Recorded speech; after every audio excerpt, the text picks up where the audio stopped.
Deuxième partie de Sport Magazine. Dans cette émission, nous parlons de cette formation technique pour les entraîneurs certifiés ICF en canoë, organisée par la Fédération togolaise de canoë du 10 au 17 avril dernier, ici à Nero, tout près, au Togo. Alors, une formation qui s'est avérée plus tard internationale, puisqu'il y a eu des participants du Bénin, mais également du Nigeria, en plus de ceux du Togo. On parlait tout à l'heure de ce tournant de cette formation, ce moment impressionnant où M. Anissé, qui est aujourd'hui un entraîneur certifié ici sur ce plateau avec nous, personne en situation de handicap, qui était athlète depuis, parce qu'il faut préciser, a su puiser au fond de lui-même pour pouvoir suivre cette formation également.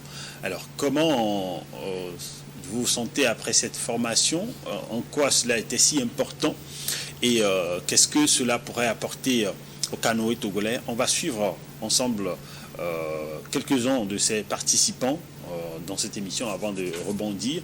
Vous allez voir, il y a non seulement Anissette, mais il y a également le président aussi et l'entraîneur adjoint. On y va et on revient. Je suis très content, très ému de la formation. Et je n'ai jamais imaginé participer à une telle formation ou bien toucher du doigt à ce sport de l'eau. Et donc je suis tellement très content de cette formation. En tant qu'entraîneur niveau 1 ICF, je peux apporter ma pierre au développement du canoë togolais. Donc je suis prêt maintenant à tenir l'équipe pour les entraîner, pour leur donner un prérequis du canoë togolais. Et c'est ma première fois de pratiquer ce sport. C'est vrai que je ne l'ai jamais pratiqué, je le vois souvent en télé et tout. Au début, on avait la flemme de l'eau et tout, mais avec les entraînements et tout, aujourd'hui, je peux dire que je peux pagailler sur l'eau sans avoir peur. Et on espère vraiment que la formation va nous aider à pouvoir former des futurs athlètes qui peuvent compétir en kayak dans les années qui suivent. On a un niveau un peu acceptable. Depuis le 10 avril qu'on est venu ici, c'était une bonne ambiance. On a travaillé dans la joie, on a travaillé avec notre expert Zoussi Zislor, qui est vraiment un athlète. Et après un coach de très très haut niveau, on a su profiter de lui pour prendre tout ce qui est connaissance, tout ce qui est bagage intellectuel qu'un coach doit avoir pour pouvoir multiplier à la génération. Et sur le plan africain déjà, pour ne pas trop se vanter, nous escomptons d'ici peut-être 10-15 années remporter une grosse médaille olympique et puis devenir également une vitrine pour tout ce qui est sport du kayak en Afrique, au Bénin, au Togo, un peu partout. Quand le Bénin gagne, c'est le Togo qui gagne. Je remercie vraiment le président qui a œuvré pour que cette formation puisse avoir lieu. Ok, bon ben ça y est, ça fait une semaine que tous nos entraîneurs sont en formation ici. Il y a un excellent travail qui a été fait. Maintenant, la fédération dispose d'une vingtaine, une trentaine même de coachs formés. On a eu la chance d'avoir même des étrangers. Donc un Béninois était là, un Nigérian était là. Donc c'est extraordinaire. Maintenant, j'ai hâte de voir plus de jeunes pratiquer le canoë-kayak et qu'on voit cette activité grandir ici au Togo. Je suis très content pour qu'aujourd'hui, je ne suis pas content pour que derrière jour, mais je suis très content pour que ce niveau d'athlètes que nous montrons, athlètes montrés ici, et cette compétition montre quel niveau nous avons. Je pense que nous avons passé très bien 7-8 jours, nous avons niveau, et je pense maintenant que le 12e niveau sera certainement avec plus de qualité de travail. Merci bien. Ça fait quand même une semaine qu'on a entamé cette formation. C'est une semaine très intense et avec beaucoup de nouvelles techniques de canoë, nouvelles informations. Et j'espère que les entraîneurs feront bon usage. Et moi, je suis vraiment rempli de gratitude, de fierté parce que ça n'a pas été facile du tout. Ça n'a vraiment pas été facile, mais on l'a fait. On l'a fait, c'est encore une victoire dans la poche. Alors, vous l'aurez compris, il y a un défi à relever maintenant. Ma première question, c'est pour vous, Président. Quelle appréciation vous faites, c'est vrai que vous en parliez tout à l'heure, de cette formation de façon globale et quelles sont vos attentes aujourd'hui?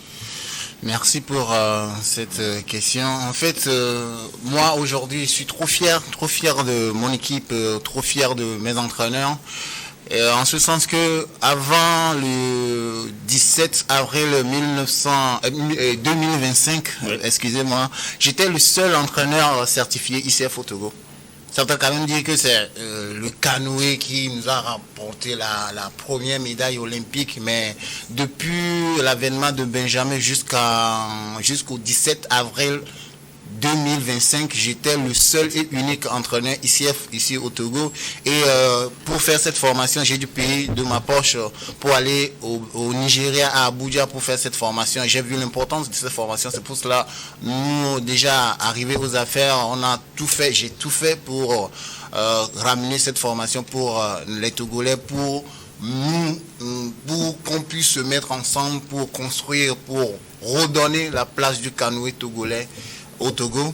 Mais ça n'a pas été facile parce qu'on a manqué de moyens, beaucoup de moyens financiers. On n'avait même pas les matériels pour assurer cette formation. C'est pour cela, à la dernière minute, on a dû désister pour les autres pays d'Afrique.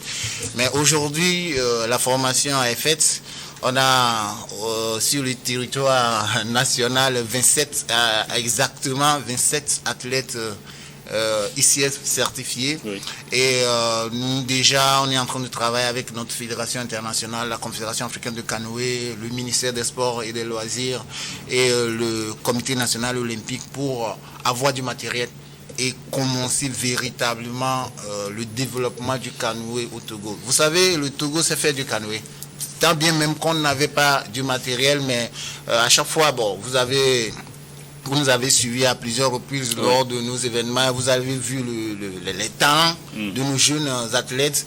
Et imaginez un peu dans un futur proche, si nos autorités arrivaient à doter la Fédération togolaise de canoë des matériels adaptés. Vous allez voir dans un futur proche ce qu'on peut faire. Parce que sur le plan international, le Togo a un nom dans cette discipline. Et nous, aujourd'hui, avec mon bureau, avec mes jeunes entraîneurs nouveaux certifiés, je suis sûr qu'on va conjuguer nos efforts pour ramener cette gloire-là à notre cher le Togo.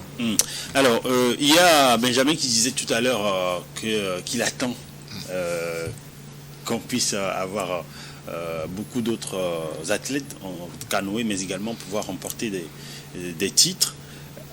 Vous, en tant qu'athlète, et votre reconversion aujourd'hui en entraîneur certifié, qu'est-ce que vous pensez pouvoir apporter à ce sport? C'est vrai, vous l'avez pratiqué, le président disait tout à l'heure, vous êtes la championne nationale, mais maintenant, aujourd'hui, vous avez un autre défi devant vous. Oui, merci pour la question. Oui, vraiment, c'est un grand défi à relever. Mais comme le président vient de le dire, nous avons besoin de matériel pour pouvoir exercer ce que nous avons appris lors de la formation. Donc, je profite de l'occasion pour exhorter les hautes autorités, les décideurs politiques. Oui, voilà, à savoir le ministère des Loisirs et du Sport, le comité olympique, pour dans un futur proche, nous soutenir en nous fournissant des matériels. C'est avec ça seulement que nous pouvons développer. Parce que l'eau, vous l'avez déjà. Oui, on a l'eau partout. Mais il nous manque vraiment quand vous parlez de matériel, il y a la pagaie. Oui, la pagaie et le bateau. Nous pratiquons deux sports en canoë, à savoir le kayak slalom et le kayak sprint. Maintenant, nous voulons mettre plus l'accent sur le kayak sprint parce que, il faut, comment dit-on, avec les eaux que nous avons au Togo, on n'a pas de vagues. On n'a pas de vagues. On n'a pas d'eau adaptée au kayak slalom. Du coup, on va plus mettre l'accent sur le kayak sprint. D'accord. D'où on a besoin des matériels. Et particulièrement votre conversion, vous la passez comment? Vous quittez la compétition? Oui. Oui, je quitte la compétition définitivement le dimanche lors de la course de la liberté. Ça serait ma dernière course. Alors en tant qu'athlète. Pourquoi cette retraite? Cette retraite, je peux le dire comme ça. Nous, au début, j'avais connu le kayak slalom en 2012 lors du camp Mendoza. C'était un camp initié par la France en collaboration avec les autres sports. D'accord. Benjamin, c'était oui, Benjamin. C'était Benjamin. Oui. Donc j'avais vraiment l'amour pour le kayak slalom. Le rêve, c'était aller sur les eaux internationales. Certes, j'avais commencé, mais ça n'a pas été comme je le voulais. Du coup, je ne vais plus m'attarder à disputer la place de championne nationale. Donc, je préfère laisser la place aux jeunes et plutôt les accompagner. Passer un autre cap. Oui, je vais me concentrer plus à les accompagner pour leur offrir ce que nous, on n'a pas eu. Ok, d'accord. Oui, alors, c'est tout aussi honorable comme vision que de pouvoir être athlète aussi. Je pense même que c'est encore plus noble. Encore plus noble, parce que là vous allez conduire non seulement une carrière, mais d'innombrables. Alors on vous souhaite donc en plein succès dans votre nouvelle aventure. Merci beaucoup. Maintenant que vous êtes entraîneur certifié, et j'en viens à un autre athlète certifié, je voudrais vous poser la question. Aujourd'hui, vous avez franchi un cap, vous représentez aujourd'hui ce qu'on pourrait appeler un exemple, un prototype, comme on le dit souvent dans les laboratoires. Vous devriez forcément avoir un message pour des personnes en situation de handicap qui voudraient aussi s'essayer, mais qui ont jusqu'aujourd'hui à nous voir, ont cette réticence à pouvoir s'y aventurer. Et merci beaucoup, et monsieur le journaliste. Et la personne handicapée doit d'abord s'accepter. Il doit accepter son handicap. Quand il prend conscience de son handicap, il n'y a plus de barrières. Aujourd'hui, mes camarades qui sont dans la même situation que moi n'ont pas encore accepté leur handicap. Ce qui fait que l'handicap pèse sur eux. Au lieu qu'eux prennent le dessus sur le handicap, l'handicap prend le dessus sur eux. Voilà. Alors nous, les personnes handicapées, quand tu te connais, il y a un sixième sens que Dieu nous a donné. Et quand on met en valeur ce sixième sens, on fait vraiment de merveilles. On touche à tout, sinon tout ce que les personnes non handicapées font comme activité sportive, nous aussi on peut le faire. Et j'ai commencé par toucher d'autres disciplines. Je vois que tout est possible pour nous. Alors c'est ce message fort-là que j'envoie à la couche dont j'appartiens, les personnes handicapées, pour qu'ils puissent prendre la route, prendre ma route, prendre mon exemple pour dire que non, tant que celui-ci le fait, moi aussi je peux le faire. Effectivement. Voilà. Si j'ai touché à ce sport de l'eau, qui est un sport à haut risque, et durant 8 jours, j'étais dans l'eau, dans les vagues, je chavire, je me relève, je me bats. Des fois, on me laisse même l'expert même dit, laissez-lui, il va s'en sortir. Et je fais des exercices de natation. Et je sors sur le bord, mais ça veut dire que quelqu'un aussi peut le faire. Voilà. Donc je pense que c'est le défi là que j'ai. Ils vont me voir toujours sur l'eau et ça va les attirer. Ils vont venir. Je vais toujours les transmettre ce que j'ai appris, la technique que j'ai appris de l'expert, et avec le concours des autres entraîneurs, voilà, nous allons y arriver. C'est vrai que le matériel adapté pour les personnes handicapées, pour ce sport, n'existe pas, mais nous allons faire avec les moyens de bord. Alors, ça voudrait dire que vous avez une double responsabilité. Vous donnez une double responsabilité, non seulement de pouvoir perpétuer, transmettre, disséminer cette formation, mais également pouvoir représenter un flambeau d'espoir. Voilà, pour les personnes dans votre situation. C'est tout aussi noble. Alors, vous n'avez suivi que le niveau 1 de cette formation. Il y a un niveau 2, 3. Et vous l'avez mentionné. Est-ce que vous avez aujourd'hui un projet pour pouvoir encore organiser cette formation pour augmenter, sinon performer davantage les niveaux de vos entraîneurs? Merci pour la question. Bien sûr que oui. En fait, on a passé 8 jours ensemble. C'était 8 jours d'intense travail, 8 jours de beaucoup d'émotions. Il fallait voir le dernier jour, il y avait tellement d'émotions. Moi-même, j'avais coulé les larmes, l'espère aussi. Et là, déjà, même quand il était au Togo, il travaillait déjà pour le niveau 2. Il nous a dit, il m'a même remis une montre que En tout cas, tout ce que je sais, que l'ESPER et notre fédération internationale sont déjà en train de travailler d'arrache-pied pour nous préparer le niveau 2 et ensuite le niveau 3 parce qu'ils ont vu la motivation, la détermination de nos coachs ici au Togo.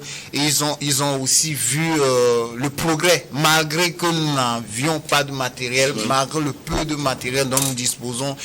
L'ESPER a vu ce qu'on arrive à faire sur le terrain avec le peu du matériel dont nous disposons. C'est ça qui l'a motivé et il est en train de travailler déjà pour le niveau 2. Mais pour rassurer aussi Anissé et ses pairs, nous sommes déjà en collaboration avec la Fédération internationale dans un futur proche faire une formation pour les entraîneurs para. Effectivement. Et aussi qu'il y aura une formation pour les entraîneurs et en même temps pour les athlètes para. Voilà. Et ça, c'est notre nouveau projet. J'espère qu'avec avec la bénédiction divine, dans un futur proche, Anissé peut revenir fièrement avec ses pairs en tant qu'entraîneur. Parce qu'il faut aussi le noter, c'est très facile de se qualifier en tant qu'athlète para pour les Jeux Olympiques. Et si nous voulons, nous en tout cas au niveau de la FETA, que nous sommes en train de travailler d'arrache-pied pour amener cette deuxième médaille olympique au Togo qui tarde à venir, et nous sommes disposés à travailler avec toute personne, avec toute instance pour véritablement redonner la place du Togo dans le canoë. Oui. Alors, on arrive quasiment au terme de cette émission. Un dernier mot, je vais commencer par vous. L'entraîneur adjointe nationale, Madame Lawson, dites-nous un dernier mot pour clôturer cette émission. Qu'est-ce que je peux dire si c'est pas vous remercier? Okay. Tout d'abord, merci de nous avoir accueillis dans vos locaux. Je remercie aussi le président qui a pris l'initiative pour que cette formation ait lieu. Je remercie tous les acteurs présents lors de cette formation. Oui. Un coucou spécial à notre expert Gislav, qui a vraiment donné tout pour tout. Et nous l'espérons qu'il revient très bientôt. Oui. Je salue aussi mes chers collègues, coachs certifiés. J'espère qu'on se retrouve dimanche pour la course de la liberté. De la liberté pour le 27 avril, jour d'indépendance du Togo, son 5e anniversaire. Alors, Anissé, un dernier mot? Et merci beaucoup pour l'émission. Merci aussi à mes camarades et à mon très cher président pour l'émission. Et je remercie tous ceux qui ont mis la main à ce que cette formation puisse prendre forme. Oui. Voilà. Et aujourd'hui, nous avons été certifiés et nous avons du travail à faire.